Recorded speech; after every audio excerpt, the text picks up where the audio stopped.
farxiyo geerida ay geeriyootay waxayna tusinaysaa gabadhaasi inay ahayd ahlu janno waxaana ka soo muuqatay min calaamaat min ahli janna dadka ahlu janna calaamaadkoodii ayaa ka soo muuqatay haddaba caaba waa jimco ama jimcaha soo galayso hadduu ilaahay ka raali noqdo qof walbo waxa weeyaan inuu u duceeyo gabadhaas calaamadda koobaad gabadhaas qof ma jiro oo Soomaali ah oo maqlay إلا وأكنحي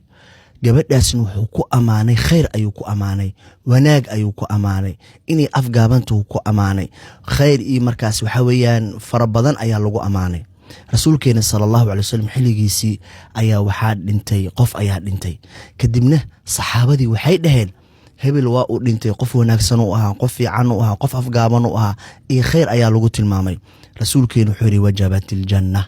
hebel amaantaad amaanteen daraadeed ayaa janno waajib ay ku noqotay arinka koobaad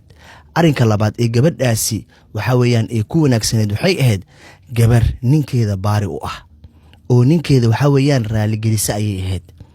sida daraadeedna rasuulkeenu wuxuu yiri sallallahu alayhi wasallam ay imra'atin majirtu haweeney geerida u imaata amaba dhimato ninkeeda uu raali ka ah illa ilaahay subhanahu wa ta'ala janno ayuu abaalkeeda ka dhigaa kawar marka hadduu ninkaaga raali ka yahay waxay ku tusinaysaa in ahlu janno ay tahay